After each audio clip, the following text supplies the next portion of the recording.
pouco. Mas eu queria começar um pouco falando sobre esse estudo dessas músicas sertanejas. Como é que surgiu essa ideia?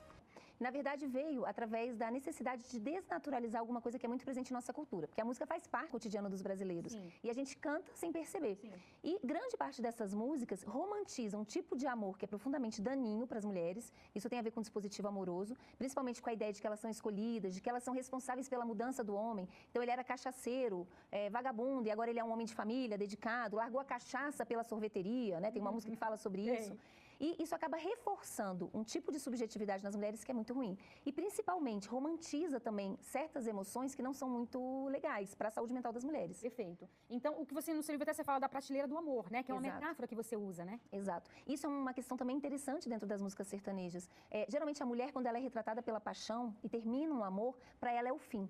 Então, assim, é o desespero. É como se sem um amor, sem um homem, acabasse a vida dessa mulher. O que significa a prateleira do amor? Que tem a ver com o que eu chamo de dispositivo amoroso. Quer dizer que as mulheres no Brasil aprendem uma certa forma de amar que é profundamente desempoderadora. Essa é uma das frases que tem no livro que eu lancei em 2018, que diz o seguinte: na nossa cultura, as mulheres aprendem a amar os homens Livro, né? Exatamente. Vou mostrar aqui, você pode continuar. E os homens aprendem a amar muitas coisas. Não pode dar certo. Então, as mulheres se subjetivam na prateleira do amor. Quer dizer o seguinte, que ser escolhida por um homem é você ser reafirmada identitariamente. Ou seja, não existe pior tragédia, talvez, no Brasil, uma das piores, do que ser solteira. A gente nunca entende uma mulher solteira no Brasil como tendo protagonismo. Isso é muito cruel para as mulheres. E a primeira coisa que a gente se pergunta. Então, você fica assim, 20 anos sem ver uma amiga e você pergunta pra ela. A primeira coisa que você fala, e aí, casou?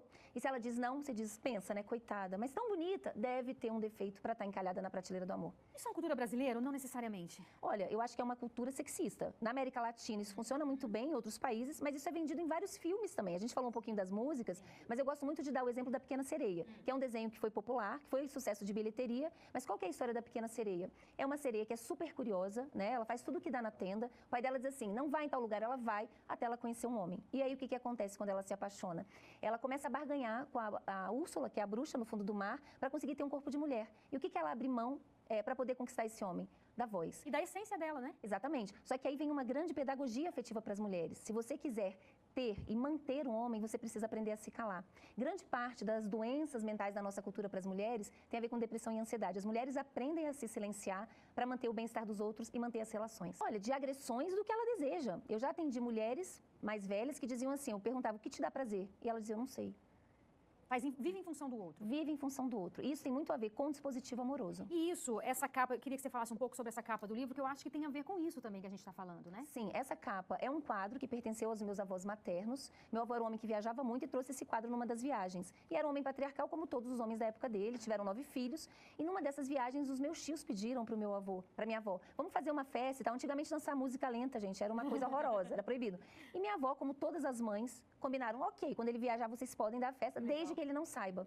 E assim foi feito, esse quadro foi retirado da parede, colocado num canto e tinha um prego. Então, no outro dia, quando eles foram arrumar a casa para poder ficar tudo perfeito e meu avô não saber, o que aconteceu? Minha avó viu que esse quadro tinha um furo. E aí ela pensou, o que eu vou falar agora para o Zanello? E ela não teve dúvida, botou um esparadrapo, mas ficou um buraco branco e ela pintou uma árvore, que é essa araucária aí da capa. E meu avô passou o resto da vida se sentando na mesa de jantar e perguntando, Maria, mas vem cá, minha filha, esse quadro tinha só uma árvore. Minha avó dizia, Zanello, você tá doido? Esse quadro sempre tiveram 2 árvores. Esse é um ponto muito importante porque todo mundo ri, mas para mim, como estudiosa do campo de gênero, das relações, me fica a seguinte questão, que lugar é esse que a gente se subjetiva, onde a gente tem que sempre evitar o mal-estar dos homens? Talvez tenha chegado o tempo de deixar os homens terem que se ver com o próprio buraco. As masculinidades também estão muito adoecidas no nosso país e a gente precisa falar sobre isso. Renata, a gente tem que pensar sempre numa questão, primeiro, coletiva. Então, assim, esse é um ponto importante. Muitas mulheres se casam com o casamento. Qual é o botão, vamos colocar assim, um gatilho do dispositivo amoroso? É ser escolhida. Então, eu estou aqui, passo um homem, eu brinco no livro, é um perebado, e eu digo, é um perebado. Aí ele me diz assim, boa tarde, Valesca, trouxe um chocolate. Eu vou dizer, nossa, mas ele é até interessante. Porque me viu. Muitas mulheres, muito comum na clínica, um perebado se transformar facilmente num príncipe encantado. E qual é o botão? Ser escolhida. Então, muitas mulheres se casam com casamento. Essa prateleira do amor, ela é mediada por um ideal estético, que foi construído na nossa cultura do começo do século passado para cá, que é branco, louro, magro e jovem. Quanto mais distante desse ideal ideal, piora o lugar na prateleira. A prateleira é ruim para todas as mulheres. Na verdade, a prateleira é boa para os homens. Na nossa cultura, um homem só fica sozinho se ele quiser. Você consegue imaginar uma Bruna goleira recebendo 500 cartas para ter visita íntima? A gente tem que se esforçar para ter alguém. O homem não, porque eles lucram com o dispositivo amoroso. Então, muitas mulheres se casam com casamento, esse é um ponto importante, sobretudo quando elas vão envelhecendo, vai dando aquele desespero, o primeiro que passa, escolheu é esse aí. E o que é pior, muitas se casam com um homem que elas querem que ele se torne, e não o homem que é. O amor, gente, não é uma aposta na bolsa. Se você casar com um perebado, você vai morrer provavelmente com um perebadão, a não ser que ele se esforce muito. E as mídias ensinam isso. A Bela e a Fera é um bom exemplo. Renata, a gente tem que pensar sempre numa questão, primeiro, coletiva. Então, assim, esse é um ponto importante. Muitas mulheres se casam com o casamento. Qual é o botão, vamos colocar assim, um gatilho do dispositivo amoroso? É ser escolhida. Então, eu estou aqui, passo um homem, eu brinco no livro, é um perebado, e eu digo, é um perebado. Aí ele me diz assim, boa tarde, Valesca, trouxe um chocolate. Eu vou dizer, nossa, mas ele é até interessante. É uma menina linda que se apaixona por uma fera e consegue transformar a fera num príncipe encantado. Eu estava falando de como é que as mulheres se casam muito mais com o homem que elas querem que aquele cara se torne do que o homem real. Então, isso acaba sendo uma aposta muito furada. Sim, claro. Então, esse desenho, esse filme, que fez tanto sucesso de bilheteria, é uma péssima pedagogia, porque ensina esse tipo de coisa. É muito comum no Brasil as mulheres persistirem em relações abusivas. E por quê?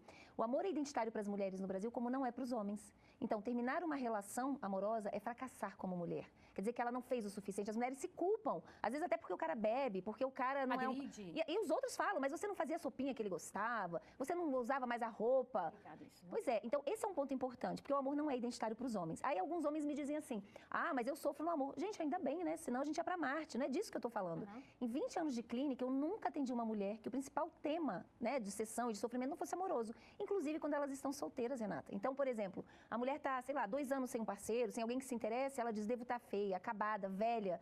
Por quê? O problema está com ela, entre aspas. Exatamente. Ela acha que o problema está com ela. Porque o que quer dizer a prateleira? Quer dizer que as mulheres se subjetivam na relação com elas mesmas, mediada pelo olhar de um homem que as escolha.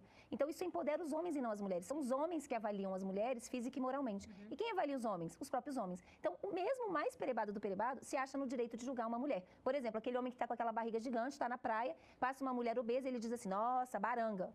Esse homem não tem espelho, né? Assim, né? Exatamente. Mas o que dá esse lugar de avaliador para as mulheres é a prateleira do amor. Então, isso marca uma hierarquia que é muito ruim para as mulheres. Não. Então, existe a antropologia das emoções, que é um campo que é muito fértil, que eu acho bem interessante, que mostra como é que as emoções são configuradas culturalmente. Então, você não precisa pensar para aprender a sentir. Isso também é estimulado pela mídia. Então, filmes, desenhos, músicas têm um papel fundamental.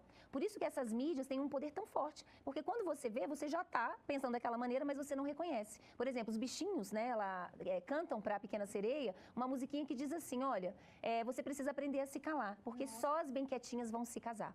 Sério? Então, o que esse desenho está ensinando? Que a coisa mais importante na vida de uma mulher é se casar. Mas veja, Renata, as músicas sertanejas não estão longe disso. As músicas que fazem mais sucesso, e a gente tem que relembrar para quem está nos assistindo, que faz muito mais sucesso com o público feminino. Então, são as músicas que exaltam o papel dela como a mulher inesquecível. Elas adoram ouvir isso dos homens. Você é inesquecível, você é única, você é diferente de outras mulheres. E tem uma outra coisa, às vezes aparece também, essa foi uma das categorias, né? Que é a especial e aquela que é atraída. Então, eu sou a escolhida para casar, você é a amante. Nossa. Então, só que tem um ponto que isso aponta para a prateleira do amor. Se a gente se subjetiva na prateleira, então a gente se subjetiva numa relação umas com as outras pela rivalidade. Porque se eu quero ser escolhida, ou eu quero brilhar mais que a amiguinha, ou apagar o brilho da colega. E quem é que lucra com a briga entre as mulheres? Com a rivalidade? Claro! Aí você vê a atual e a ex brigando, você fala, deve ser o Brad Pitt. E é um perebado. Né? Então, excelente pergunta. A gente tem várias frentes para mudar a cultura, mas a mais importante é a educação. Então, a gente tem que trabalhar outras formas de vir a ser para as meninas. Então, estimular meninas para elas se identificarem com outras possibilidades, ser cientista, ser desbravadora, aprender o sentimento de solidão, sem se sentir solitária, que não é algo estimulado para as meninas. Quer dizer, é possível você ser feliz. O amor é uma opção. Se você conhecer um cara legal e falar, esse vale a pena eu me casar, tá ótimo. Outra coisa, redescobrir a relação com as mulheres, né? Uma coisa importante que eu estava falando da prateleira é a rivalidade. Então, aprender o sentimento que hoje se fala muito, que é da sororidade, Sim. que é uma relação de apoio, de amizade, de construção de emoções positivas e não de competição. Com certeza. Um ponto que eu acho importante também dentro da prateleira, desse ideal estético, você perguntou do empoderamento, é que tem sido muito divulgada a ideia do empoderamento pela beleza. Então a gente diz assim, hoje a gente teve Miss Indígena, Miss Negra, é muito importante ter representatividade, eu concordo plenamente. Mas se você pensar, isso é uma forma de trazer uma certa ideia de democracia para a prateleira, mas não de desconstruir. Porque o que continua valendo é a ideia de que para você valer como mulher, você precisa se esforçar para ser bonita. Você pode ser a mulher mais incrível, mais maravilhosa, super bem sucedida, ser uma, sei lá, Luísa, não interessa. Se você estiver na praia e estiver gorda, tiver com celulite, nossa, essa mulher não tem vergonha na cara. Entra numa faca, vai para uma academia. O que se vende é... Não tem essa cobrança dos homens. Nenhuma. O que se vende é a ideia de que uma mulher só não é bonita se ela não se esforça. Não se cuida. E para isso ela tem que consumir produtos e produtos e produtos. O empoderamento pela beleza, ele, digamos assim, ele pode ser um ponto necessário para fazer um caminho, mas ele geralmente, se fica nisso, é um empoderamento colonizado. Os WhatsApps masculinos, como é que é isso? Exatamente. Então, essa ideia surgiu porque é muito difícil entrar naquilo que a gente chama da casa dos homens. Os homens, eles têm um tipo de silêncio que é o silêncio cúmplice. Isso é muito importante. Então, mesmo quando o homem discorda daquilo que o colega faz, dificilmente ele dedura ou ele começa a brigar com aquele colega. Então, assim, a dificuldade de entrar na casa dos homens me fez pensar, como entrar nos WhatsApp? E eu tenho dado palestras no Brasil inteiro, e aí alguns homens se apresentaram e falaram, não, eu topo ser um espião na casa dos homens. E eu fiquei 6 meses recebendo tudo que eles compartilhavam no WhatsApp. E, Renata, é horrível, é nojento. Em geral, qual é a grande questão no WhatsApp? A objetificação sexual das mulheres. Então, o que os homens aprendem? Que ser homem é não ser uma mulherzinha. E a relação que eu estabeleço com as mulheres é uma forma de domínio pela objetificação. E um homem interpela o outro o tempo inteiro. Então, por exemplo, se algum homem posta lá uma mulher nua, e aí, nossa, gostosa, tarará. Se um homem fica muitos posts sem comentar, alguém já posta outra mulher nua e diz assim, esse aqui o fulaninho não vai gostar. Então, a Espécie de bullying também ali dentro, né? Não, totalmente. Lembra, quem avalia os homens são os próprios homens, não são as mulheres, tá? Então, tem a broderagem na casa dos homens. Essa objetificação tem algumas características. Entre elas, a primeira, a lipofobia, o horror à mulher gorda. Então, a mulher gorda é vista como a última opção. Não peguei ninguém, então não dispenso, né? Já que sobrou a gorda, eu vou pegar a gorda. A gorda é vista para usar e jogar fora. Ou ser risível. Então, tem vários filminhos assim, do cara transando com a mulher gorda e, de repente, ela estoura. Aí todo mundo kkkk. Segundo, é extremamente racista. Então, existe um valor dos corpos, das vaginas e dos peitos. Então, geralmente, o rosa, branco tem mais valor. Terceiro, é etarista, mulheres velhas. E aí, a gente mostra como a prateleira é democrática no sentido de que é ruim para todas. Todo mundo, se viver bastante tempo, vai envelhecer. A ideia da velhinha é que eu vou pegar a velhinha se, digamos assim, não tiver uma outra opção. E aí, a frase é, quem dispensa é exército. Isso apareceu em vários posts. Então, esse é um ponto importante. Ser homem é dar a prova dessa virilidade sexual. E mesmo em temas sérios. Na época da queimada da Amazônia, um dos posts compartilhado era a virilha de uma atriz famosa, na década de 80, com pelos, e depois, olha, até a virilha da fulaninha está desmatada. Então, essa objetificação serve para tudo, para política. É uma coisa muito infantil, venhamos e convenhamos, né, Valentina? Olha, é muito infantil, mas é muito violenta. Inclusive, uma das coisas que é estimulada dentro do WhatsApp masculino é principalmente a brincadeira com as violências. Eu tenho um exemplo que para mim, eu achei muito chocante, que era uma foto do Bruno, do goleiro, do feminicida, com a atual namorada, e do lado tinha uma fila de cães com bacias de alumínio. E aí, escrito embaixo, Bruno está de namorada nova. E isso era motivo de riso. Então, também, se estimula muito a ideia do gaslighting, né? Para quem está nos ouvindo e não sabe o que é gaslighting, é aquela coisa que a mulher encontra uma marca de batom na camisa, é uma camisinha não sei aonde, e aí o cara fala, você tá ficando louca? Inverte e faz a mulher começar a duvidar da percepção e da saúde mental. Isso é estimulado nesses grupos. Então, um exemplo era uma mulher de short bem curtinho, enfiado na bunda, passando na frente de uma Kombi. E aí vinha com áudio, o cara dizia assim, gente, eu tô morrendo de rir aqui. Tava com a fulana, com a esposa, e ela começou a dar um chilique e tal, achando que eu tava olhando pra bunda dessa mulher. Aí tinha foto da mulher. E aí eu falei, que isso, fulana? Eu tô olhando, eu tô impressionado, mas é porque eu nunca vi uma Kombi com roda de Opala. Aí todo mundo kkkk. Então, pois é, então são pedagogias afetivas. As redes sociais são tecnologia de gênero. E o impacto na mulher na prateleira do amor. Por quê? Eu falei que a prateleira ela é mediada por um ideal estético. Então, muitas mulheres às vezes se auto-objetificam para terem chance de serem escolhidas na prateleira. E na verdade isso é um jogo perverso, porque quando ela se auto-objetifica, a chance dela ser escolhida para uma relação afetiva é pequena. Porque isso já é desconstruído dentro da masculinidade, entende? Então, esse é um ponto muito importante. Tem um desencontro aí muito grande. Só que aí tem uma grande questão. Eu acho que sim, acho que os homens estão muito adoecidos. As masculinidades são adoecedoras, tanto para eles mesmos, mas também para quem convive com eles. O Brasil é o 5º país em feminicídio, é um dos países com maior índice de estupro. Também a gente tem casos de um genocídio da população negra. E essa é uma metáfora que eu gosto muito de usar. Quando a gente fala, por exemplo, da dengue, a gente não foca na população-alvo só, a gente foca no vetor, a gente combate o mosquito. Por que quando a gente tematiza a violência no Brasil, a gente só fica na mulher vítima, na população negra? Quem é o vetor da violência? São os homens. Quem tem matado no Brasil são os homens. E aí eu acho que é importante compartilhar com quem está nos assistindo, a morte ou a violência contra a mulher é a pontinha do iceberg. A música, o WhatsApp, as piadinhas estão na base do iceberg. E aí vem uma coisa muito importante para os homens. Não tem como a gente combater o machismo no Brasil sem a participação de vocês. Se vocês não romperem com a cumplicidade, isso significa tretar no grupo de WhatsApp. Ô meu caro, por que você está postando isso daqui?